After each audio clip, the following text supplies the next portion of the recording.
And you can go on any time and you can check the background radiation level. And this may become increasingly important because of Fukushima. At the moment, the background level is between 40 and 60. But at any time you can, if you hear a rumor that the levels are rising, you can go to this site and you can see in Santa Monica what the background radiation level is. That was the closest I could get to here. If anybody knows of a radiation monitor in Santa Barbara, let me know and I'll switch it out.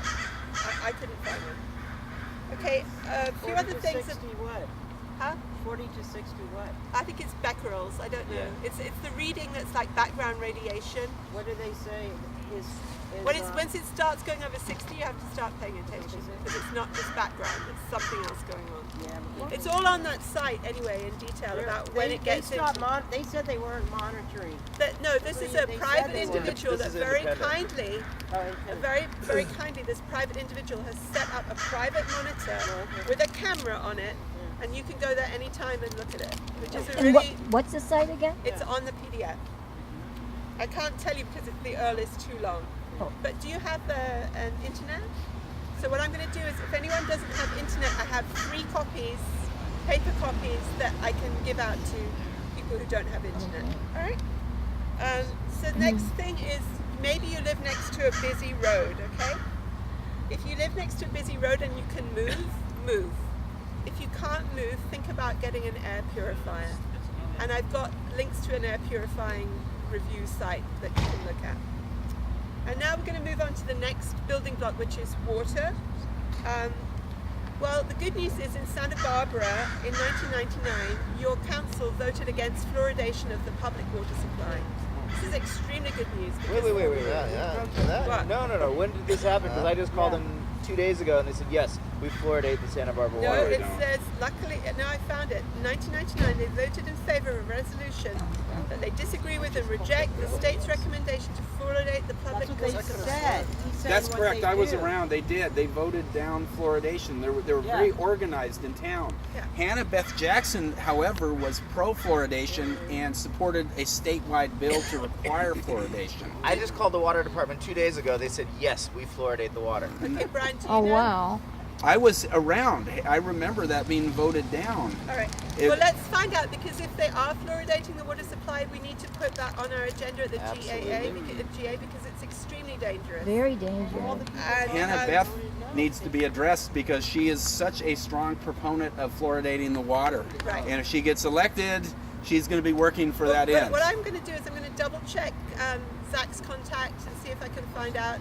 From what I understood, they do not fluoridate, but I will double check. And if they do, I'll raise it as an agenda item. Good. If you use fluoride in your toothpaste, you should quit. It's a poison. It actually says if a child swallows more than a pea-size amount of the toothpaste, you have to take them to a poison control center. It's really dangerous stuff. Wow. It's actually a byproduct of fertilizer manufacture. If they didn't sell it to toothpaste manufacturers and to water companies, they would actually have to pay to have it disposed as hazardous waste. Right. So this is a great way for them to cut their costs and poison you slowly at the same time.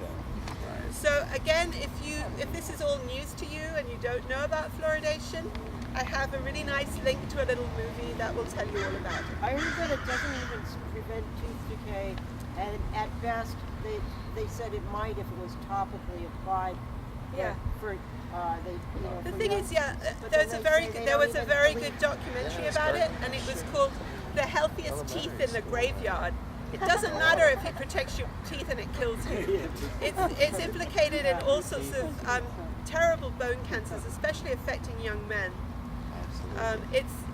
When you actually see the video about it, you will be horrified. It's So a what's the really video major toxin. It's called the video.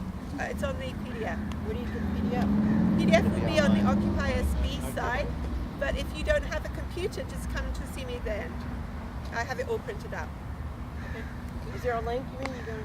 There will be, yeah. If you could give me like the afternoon to put it up, and check tonight, it should be there. Okay, so next we're going to go on to food. So food, well, there's a list of things that your food needs to be. local, fresh, organic, GMO-free, hormone-free, antibiotic-free, cage-free, grass-fed, free-range, BPA-free. Really use your food choice money to make a difference not just to your health, but to the health of the environment. If you support local, organic, humane farmers, and they can make a living doing that kind of work, more and more people will join that line of work, and we can start to change over our model from a mass agrarian economy and these monocrops which devastate the environment to, sustainable farming methods. So please vote with your dollars. I see a lot of my friends from Occupy at the farmers markets, and I'm really happy to see them. I try to shop at the farmers markets. I try to shop at Mesa Produce, which is mostly local, organic. I've put down a load of really nice places where you can shop. So there's the link to the farmers market, there's the link to community-supported agriculture schemes, where you just pay a share like $25 or $50 a week, and they will give you a nice big box of local organic produce. There's also a new company in Santa Barbara that I want to tell you about called Ascending Health Juicery, where if you're too lazy to juice yourself, you can buy amazing juice at very good prices, all organic. Don't buy your juice from blenders. None of it's organic, and it will actually make you sicker. I had one client, I recommended he juice, and he was too thrifty, shall we say, to juice organic, so he started juicing regular farm produce, and he got much, much sicker. So it's really important that you don't give money to blenders, because they're just completely fudging the whole issue. They're using stuff that's laden with pesticides. Backyard bowls, I think, is organic, but you might want to just double check as you purchase. But for sure, this Ascending Health Juicery is completely organic, completely local. You can pay a monthly amount, and you can collect from 4 or 5 different locations around Santa Barbara. So it's a great company. Please support them. I think they're doing really well, but support them. Juicing, if you can get a juicer and start juicing, that is your #1 health assurance. Because study after study shows that vegetables and fruit are what we need to protect ourselves from chronic illness. Most of us don't eat enough, and if we do, we eat stuff that's overcooked, so it's lost a lot of its enzymes and nutrients. So if you can just juice at the start of your day, I know because I've done this, we've got other people here that juice, it's the single most transformative thing you can do for your health. And you will notice very quickly, within a few months, that you feel completely different. Occupied Zach's juicer. Occupy Juice. I'll be over. Okay. Now, next thing I wanted to say is on the subject of GMOs, and Zach is leading our spearhead to get GMOs labeled. I see the labeling as the first step to getting rid of them, because people don't want to buy them. They're buying them inadvertently because they're not educated. So once they're labeled, then the demand for those products will go down, and hopefully we can, like they have done in Europe, we can basically get rid of GMOs. Yeah. It's the first important step towards getting rid of them. So first of all, vote with your dollar. I explained to you here how to avoid buying GMOs by accident. Join Zach's initiative to get this on the California ballot in November 2012. Let's get rid of them. They're really dangerous. They've been shown to be dangerous. We need to get rid of them. Would we sign it? Do we sign your? Sign It with will Zach. be available February 17th. What we're looking for is an army of people to go get signatures. So if Oh, you're willing to do that, talk to me, because we could use you. February 17th. Oh, how not to buy. It's on the PDF, but basically I can tell you that the main things that you have to be very wary of are rice, soy, corn, and canola oil. Rice. Rice, Soy. soy, corn, and canola oil. Corn. Rice? If you, Rice? yeah, Canola. Cotton. Cotton? Cotton. is it not rice? No, it's cotton. Okay. Cotton? Not rice? No, it's not Oh, rice. good. Not yet. Okay. Cotton. Cotton, corn. I got this from somewhere, so maybe be wary of rice as well. Cotton, soy, corn, and canola. I didn't put cotton because I thought, who eats You don't cotton? These eat it, oils, right? these are Just oils, wear it. cottonseed oil, that sort of thing? Yeah, could be. Thank you. Yeah. That's a good idea. Anyway, there is a really great site which will tell you how to avoid this stuff. One thing you have to be wary of, organic generally is okay, except with packaged foods, because they've watered down the organic label so that if something is like 80% organic and has some inorganic ingredients, they can still have a big sign saying organic on them. So you need to read the labels of packaged food even if it's organic. Wait a minute. Say that again. If it doesn't say that it's organic, then it's very likely GMO. But If it does not say organic, then it's very likely GMO. if it is organic, it still might not be organic. If it's a packaged If you use up food, to like 40% a cereal, pesticides, if you use under 40% pesticide, they can still label it as organic. yes, Really? unfortunately, And they're the trying to change it now. USDA have watered down the term organic. 40%? So you can actually have, Bad enough. I think 40% of the ingredients can be pesticide laden. So my general recommendation is don't buy processed packaged food. Amen. Don't buy processed. Cans, you've got problems with BPA linings. Yeah, don't buy cans. Right. Yeah. I mean, there are some companies that have ditched BPA linings. Yeah, but Acidic food. yeah.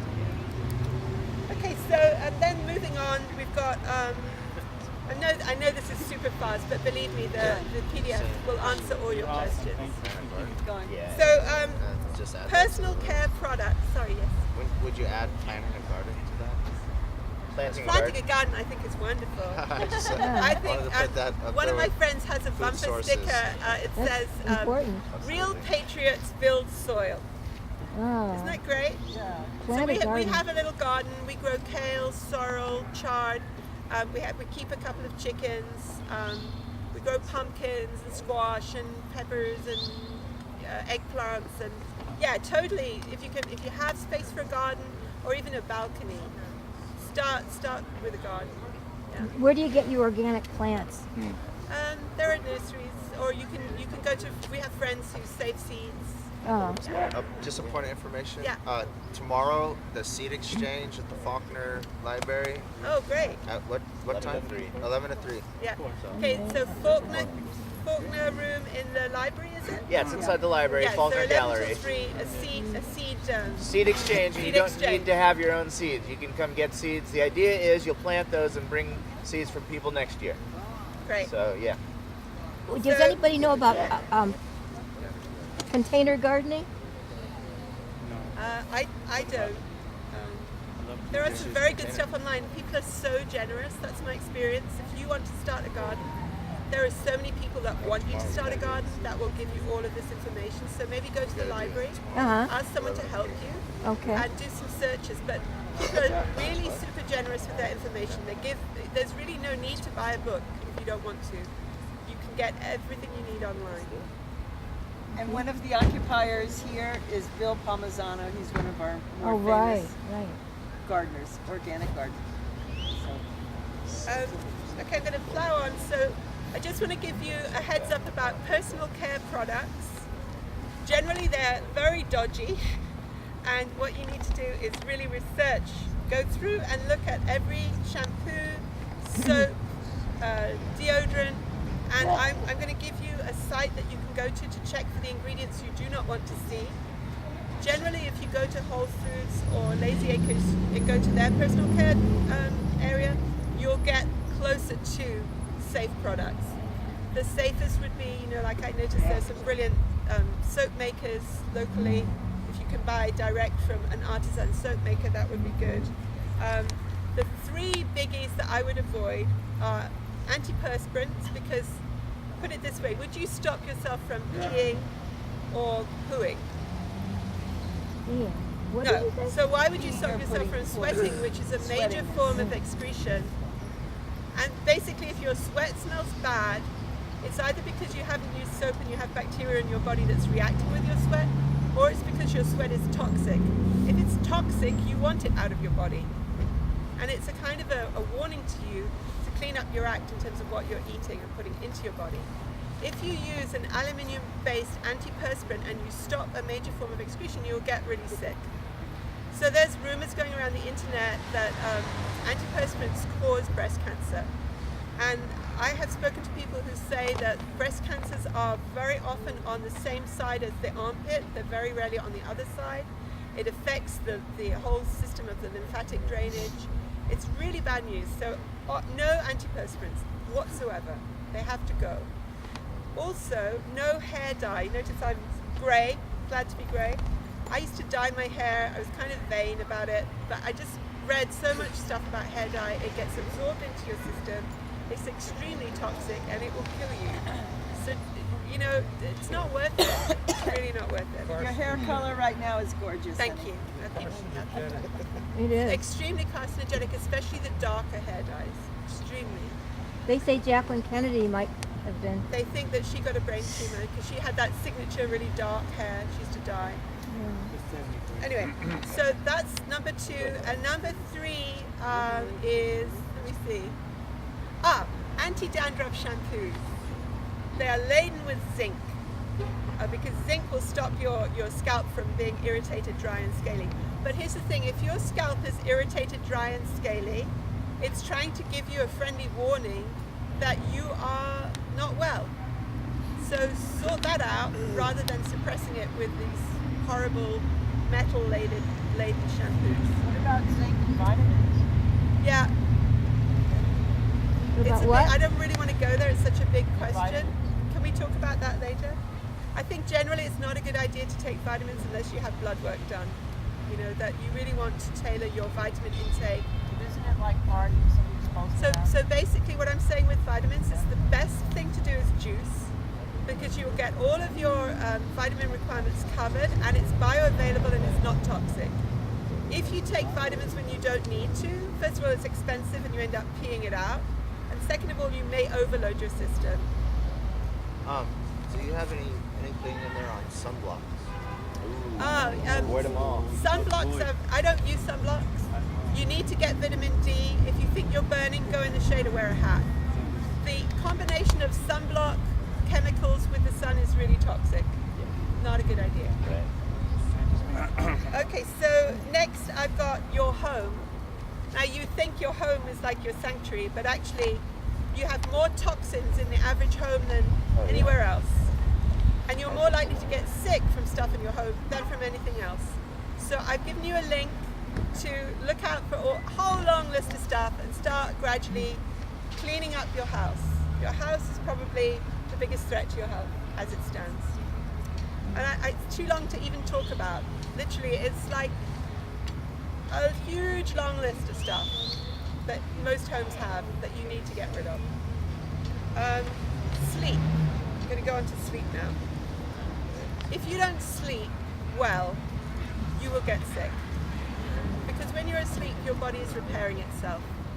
So if you have persistent insomnia, it's really important you sort it out because it's an obstacle to you being well. So I've got here a really great book which comes with a CD. It's a hypnotherapist from England it's called I Can Make You Sleep. And I've suggested this book to many, many of my clients and they found it great. It's very inexpensive. You can get it on Amazon for like $10 or $12. You listen to the CD and it really helps you to sleep. That would be my preference. There are some natural sleep aids, but they can be addictive. So my preference would be hypnotize yourself. Exercise, my take on exercise is everybody's different. Some people feel great when they exercise really vigorously. Some people prefer to exercise really gently. So just follow your own body. Listen to what it's asking for. And if you're going to exercise in a way that's sustainable. Don't just go mad for a few days at the gym and then do nothing for 2 months. Find a level that's comfortable and stay at that level. You know, it's better that you do something every day than you start on some regime that you can't keep up with. Next is sunshine. So, like, this is super important. You need to get sun because you need to make vitamin D. A lot of misinformation has made people scared of the sun. They're scared about getting melanomas and skin cancers and they're avoiding the sun. Now they have a new problem. They're not producing enough vitamin D, and vitamin D is an absolutely essential vitamin. It's like a kingpin vitamin that's needed for all sorts of things. So I had found a calculator that will tell you how much sun you need depending on your skin type, depending on where you live, and all of this stuff. So you just go in and put in your details. It will tell you how much sun you need. Generally, it's not a good idea to do what I'm doing, which is sitting out in the midday sun. Well, move over. But no, I'm good. I'll take a chance. Top up my vitamin D. So it's better to get your sun in the early or the latter part of the day when it's not so strong, particularly in the summer months. It's not so bad in the winter sun, but in the summer months, you need to get your sun early and late. I'm nearly done. I'm going to be really patient. Oh, no, this is great. Take your time. really good. You're Okay. wonderful. So I want to talk about other things that can really be difficult for your health. If you are anxious or fearful or angry or upset, you'll get sick. You know, if you're consistently feeling those emotions, you'll make yourself sick. So I wanted to tell you the thing that has most helped me to not feel fearful, anxious, angry or upset. It's this wonderful woman. She lives in Ojai. Her name's Byron Katie. She's extremely generous with her stuff. You go to her site. It's called thework.com, and just try it out. Choose a thought that's really bugging you. Watch a little bit of people doing the work on their thoughts that bug them, and then start doing it yourself. And everything you need to do it is free on that site. It's a super generous site. So go there. Work on one thought that's troubling you. When you've got over that, go to the next one that's troubling you and work through all your miserable thoughts until nothing bothers you. Okay? It really, really works. All your miserable thoughts. Yeah. Other than that, I've got a big, long thing about pharmaceutical drugs. What I want to say about pharmaceutical drugs is there are a couple of major, major problems with them. Pharmaceutical drugs are always about going to war, okay? They're always about taking your body that has a problem and giving it the opposite problem. You're going to war with it. So you've got antibiotics, which actually means against life, against living things. Stay away. Antifungals, antivirals, antiparasitics, anti-inflammatories, antihistamine, anti-emetic, stop you throwing up, antacid, antidepressants, anti-anxiety, anticoagulant, antihypertensive, anti-cholesterol, anti-pain, painkillers, we kill the pain. You go to war with your symptoms, what happens is it escalates. So you maybe need one dose and that keeps you going and you're good. Everything's under control for a while.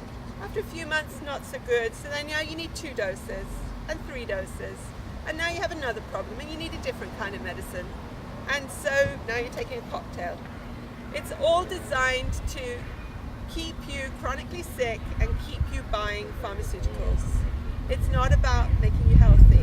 It's about suppressing your symptoms, not addressing the root causes, not looking at what might be wrong with your lifestyle choices, not looking at what might be wrong with the planet. It's about suppression, suppression, suppression. Loads of side effects, big price to pay.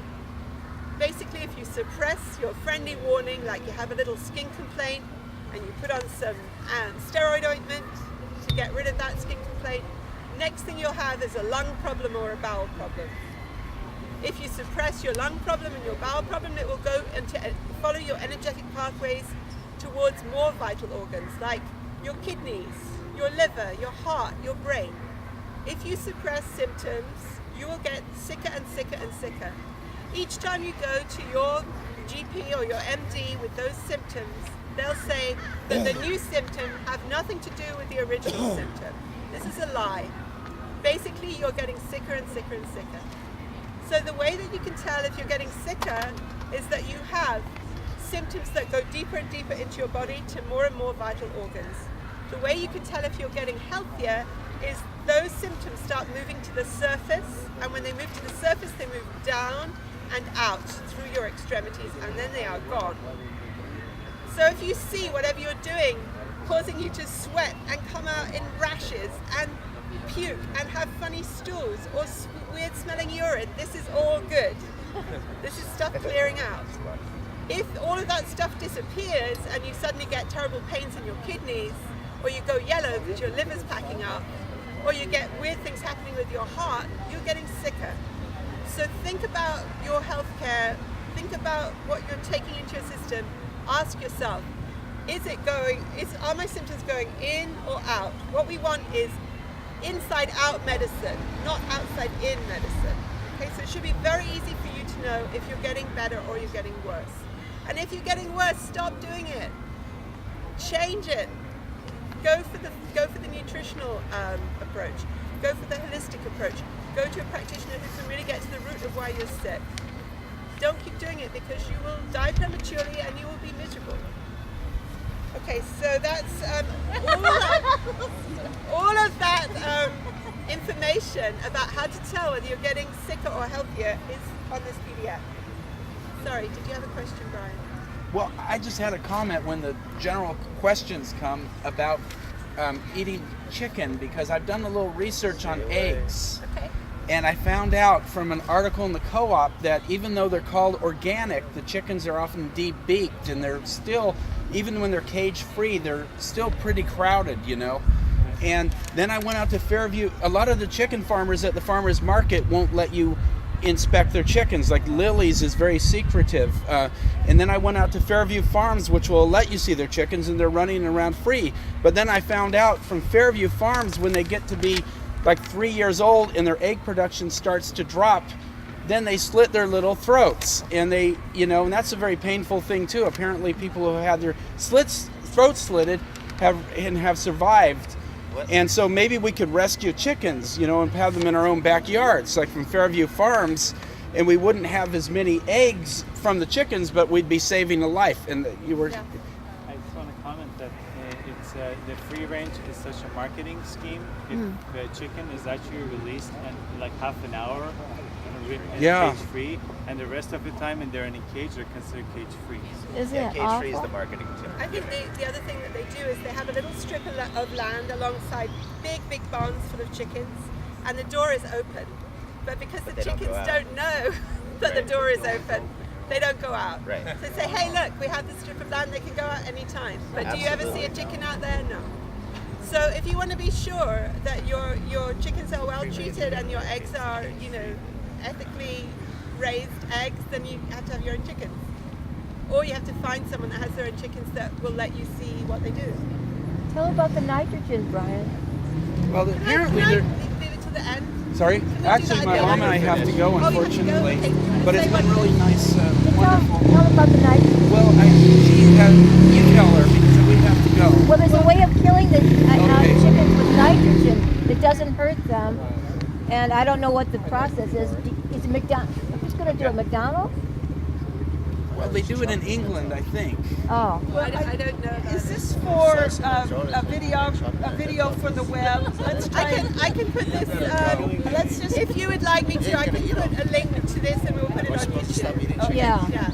Okay, so We've been doing it for hundreds of I'm getting very close to the end of Okay, this. so let's quiet so we can.